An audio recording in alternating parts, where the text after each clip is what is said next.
नमस्कार दोस्तों। आज हम बात करने वाले हैं एक ऐसे रहस्य की जिसे सुनकर आपके रोंगटे खड़े हो जाएंगे।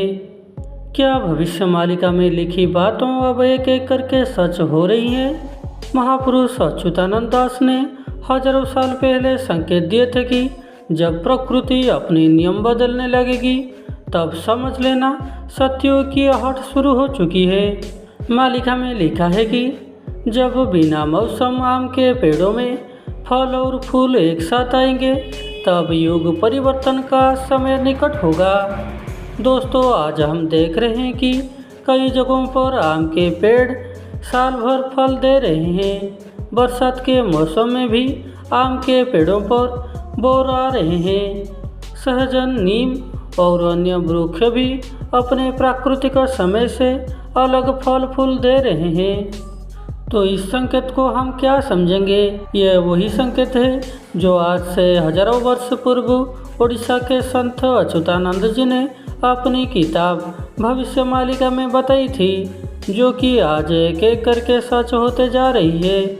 आपने अनेकों जगह ऐसे देखा होगा कि जहां पर बिना मौसम में ही वहां पे फल फूल आ रहे हैं, पेड़ों हरा भरा हर समय रह रहा है। तो यह कोई साधारण संकेत नहीं है। क्या यह सिर्फ जलवायु परिवर्तन है या फिर वह संकेत है जिसका वर्णन भविष्य मालिका में पहले ही हो चुका था?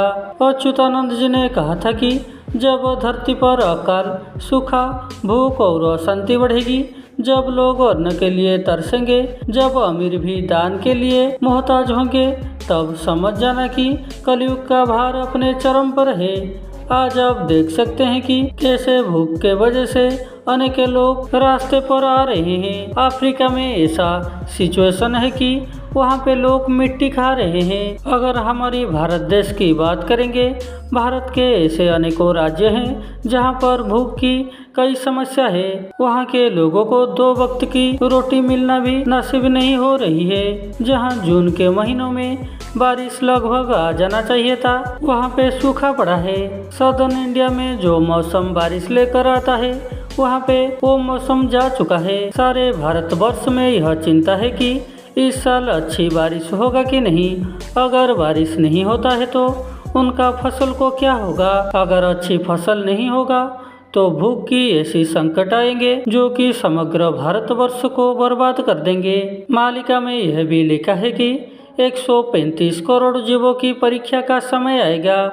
घर घर में संकट आएगा, भोजन की कमी होगी, प्रकृति अपना असली रूप दिखाएगा। दोस्तों, एक ऐसा न्यूज़ भी आ रहा है कि 1335 करोड़ गेहूं को कीड़ा लग चुका है।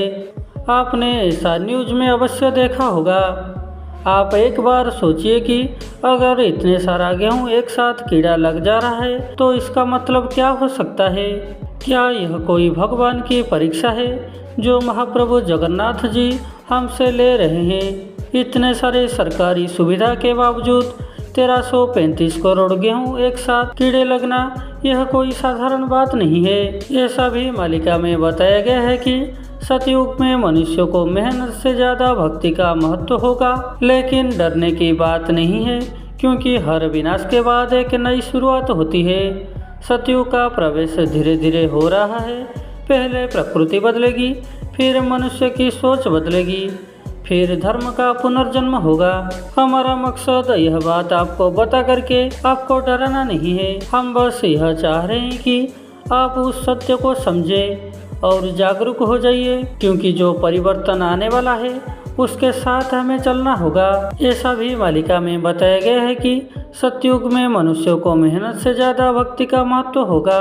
पेड़ पौधों से सालों भर फल फूल रहेंगे। भूख, लालच और स्वार्थ समाप्त हो जाएगा। हर व्यक्ति बांटने की भावना से जिएगा। तो क्या हम उस युग के द्वार पर खड़े हैं? क्या आपने भी अपने आसपास ऐसे संकेत देखे हैं? कमेंट में जरूर बताइए। जय जगन्नाथ। अगर यह उपस्थापना आपको पसंद आया है तो इस वीडियो को लाइक करके हमारे इस युग परिवर्तन की जर्नी में शामिल होने के लिए चैनल को सब्सक्राइब कर दीजिए।